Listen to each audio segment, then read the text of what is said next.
Good afternoon. Welcome to Sports Nothing But Sports with Kent Sterling, brought to you by the great people at Today's Dentistry. Give them a call.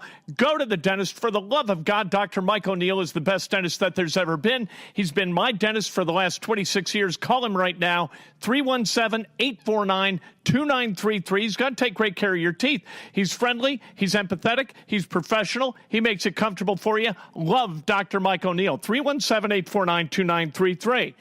One piece of news before we get to Harry and his questions for me. That piece of news, the Indianapolis Colts re-signed tackle Jamarcus Webb. Jamarcus Webb started the first game of the season at right tackle.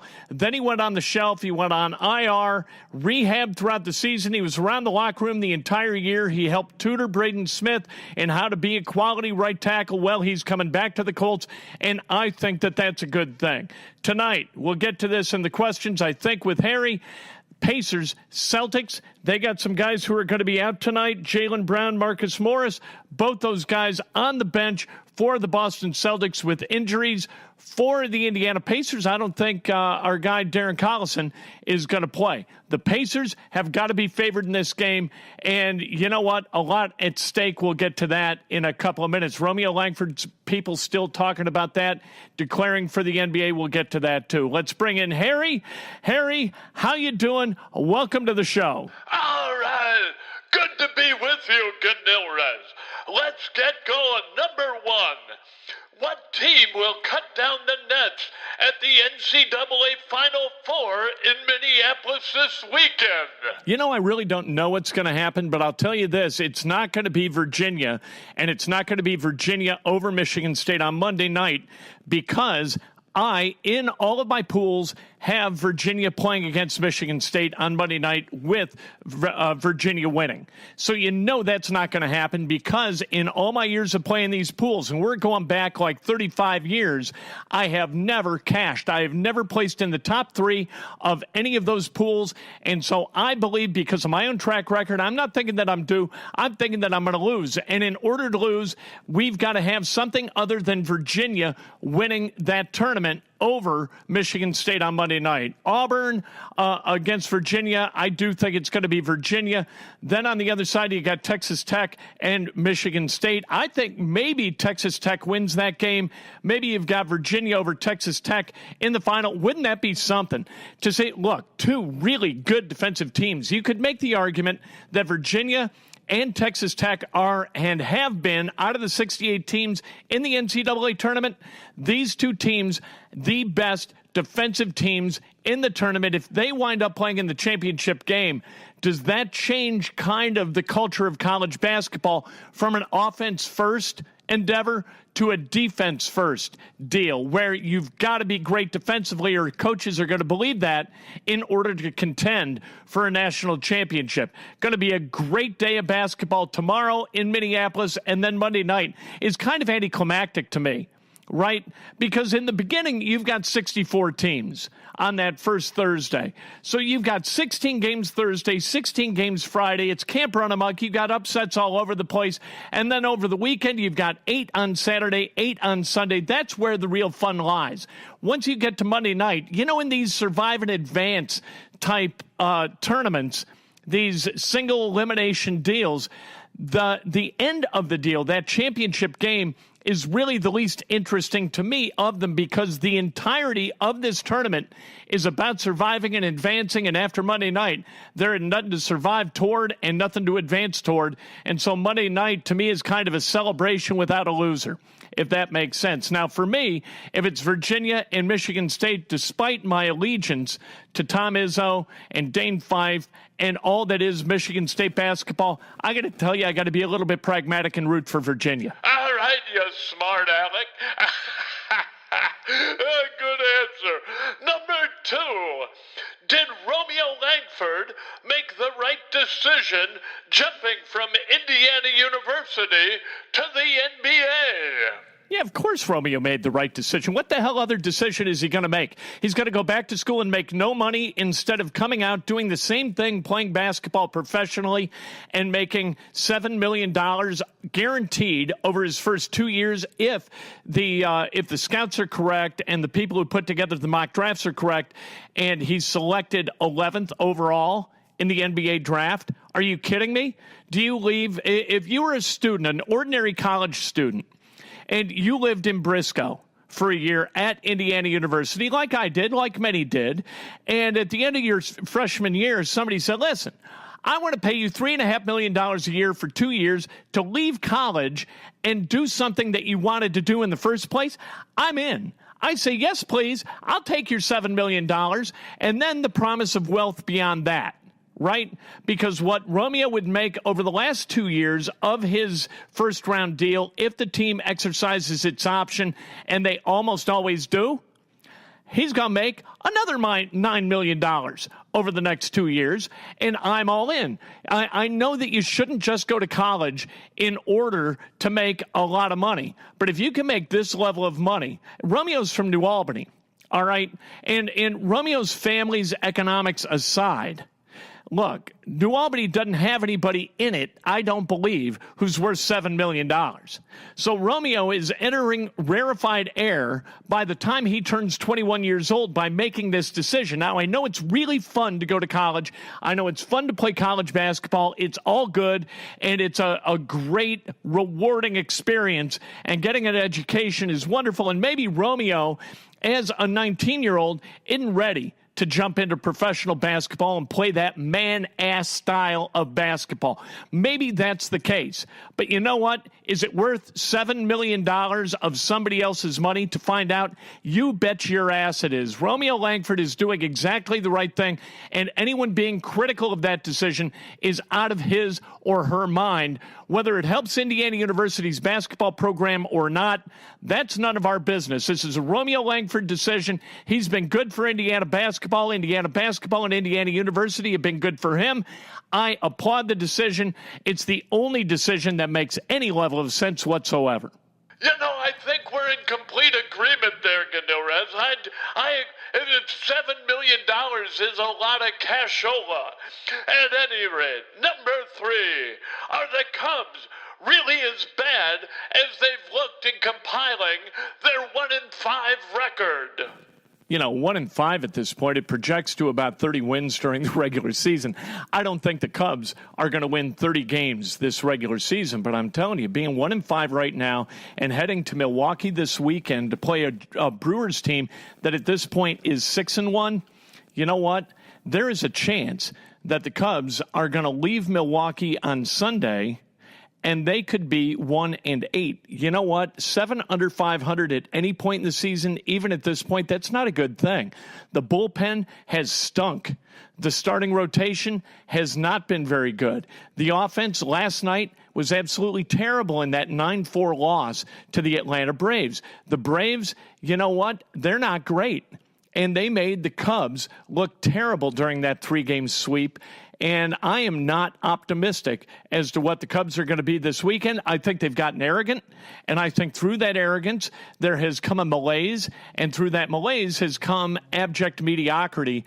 I don't know, despite their payroll, despite the level of talent on that roster, I don't know if the Cubs are going to be able to turn this thing around and get to 90 wins again. And if they don't get to 90 wins, I don't think they're going to the playoffs.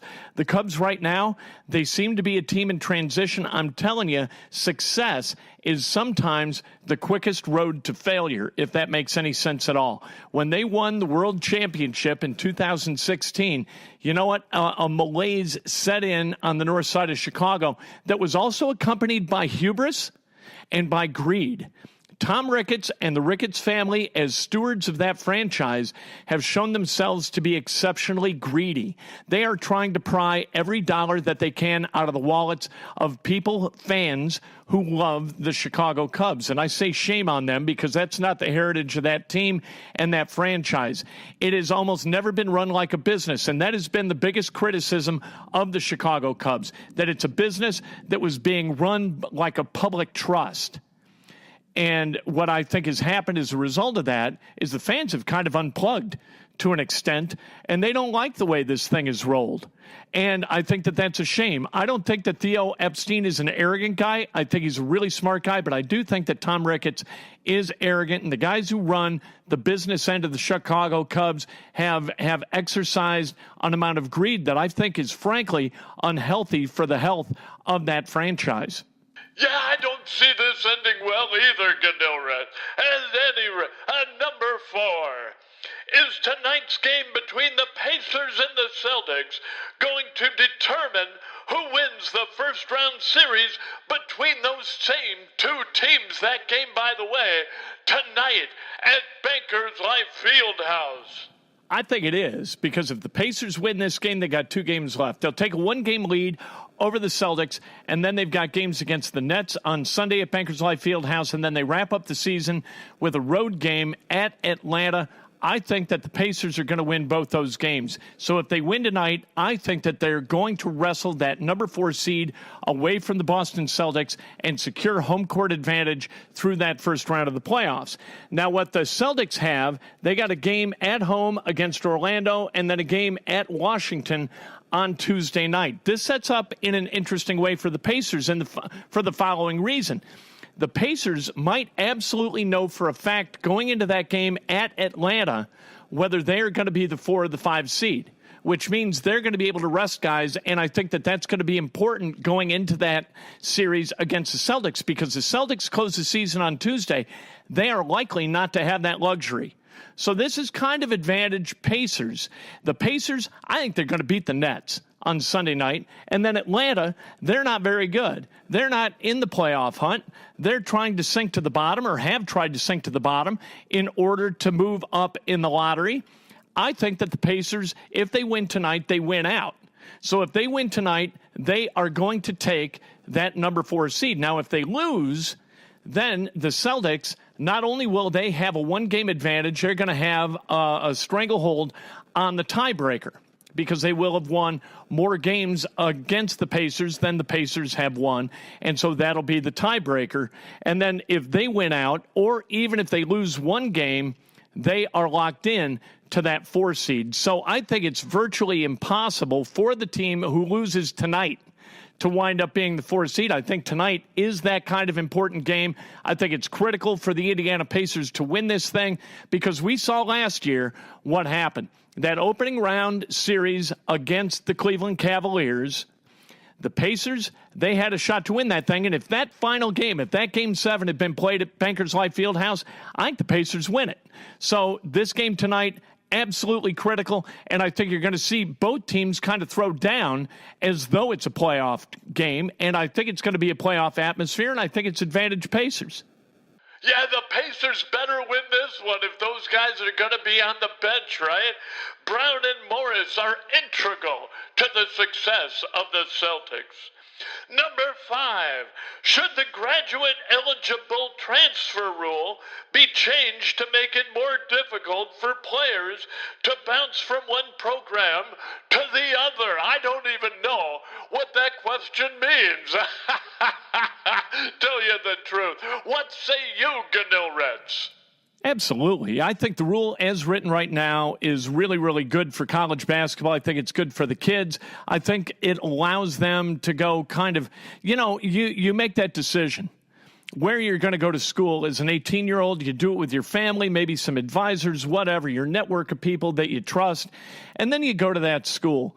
And if after 3 years you've completed your work toward a degree and you realize that there is kind of a greener pasture on the other side of the fence, I say go. I think it's a really good thing. I think the NCAA, in enacting this rule as they did, really put the kids first and put the student athletes first. And I think that's the way these rules ought to function.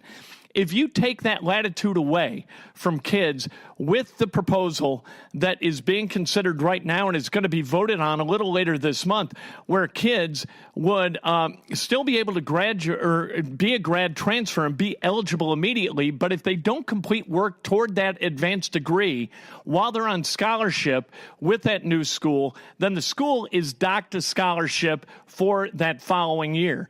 I think that's too punitive. I think it penalizes the school, it penalizes the kids, and I'll tell you who it really penalizes. It penalizes the kid who would be able to utilize that scholarship the following year. I think it's just stupid. I think that coaches are trying to limit access to grad-eligible transfers because it drives them a little bit nuts not to have power over the kids that they currently have on their roster. And when the coaches get in the room, it's really putting the fox in charge of the hen house. I don't like it. You are not going to have student-athlete friendly rules being executed if you allow coaches a say in this kind of thing. And I love the rule as it's currently written. I hope they continue to utilize this rule as it's currently written. I hope they don't change it, because it's really the one area where you realize that the NCAA isn't just a mouthpiece for its members and a mouthpiece, a functionary for its coaches. I love this rule. Please, dear God, don't let them change it. Well put, Ganilreds. That's very confusing and very complicated. But I love the way you tied it together in a wonderful, pretty bow. As always, thanks for including me. Have a great weekend, Ganilreds, and to all you around the globe listening to Sports, Nothing But Sports, brought to you by the great people at Today's Dentistry and Mike O'Neill, dentist to the stars. Have a great weekend. Go Sparty! Go Cavaliers! Let's set up a Monday, a profitable Monday for old Ganilreds, huh? All right, talk to you whenever.